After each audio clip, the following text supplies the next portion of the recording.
Ethiopia's Addis Ababa appears as a modern international city with the African Union headquarters, prompting some to call it the continent's diplomatic capital.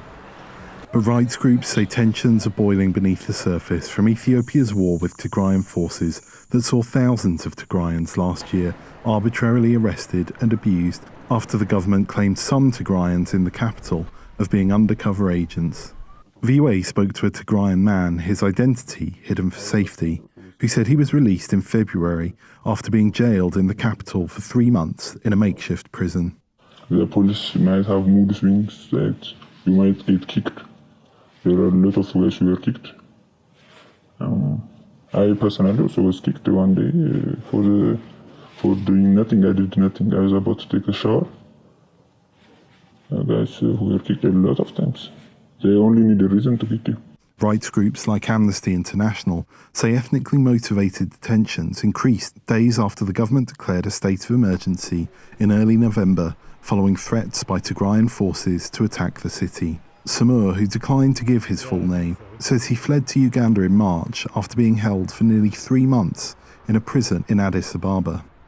Astonishing, to learn that there were kids with us there. I specifically remember this kid. He was in grade 7.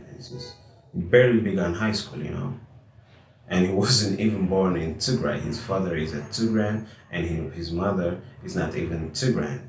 In May, the death in custody of a Tigrayan general and a former commander in the African Union mission in Somalia, General Gebremeddin Fikadu, sparked protests in the capital.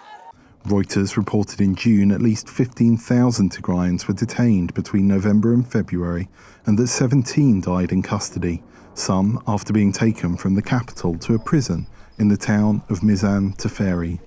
VOA spoke to another Tigrayan man, his identity also hidden, who recalls the state of inmates transferred from the Mizan Teferi prison to his prison.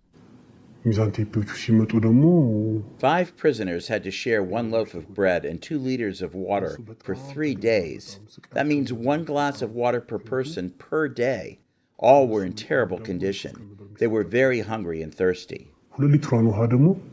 VOA could not independently verify the reported deaths and allegations of abuse while in custody.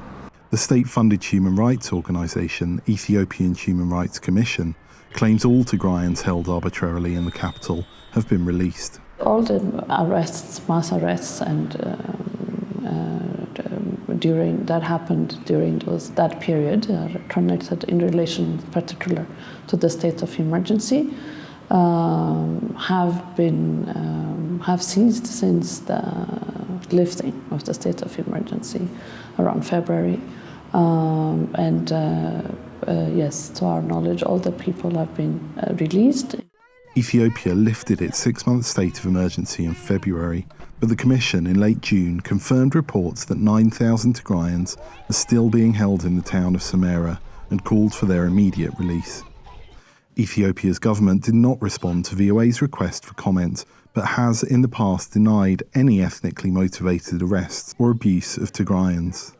Henry Wilkins for VOA News, Addis Ababa, Ethiopia.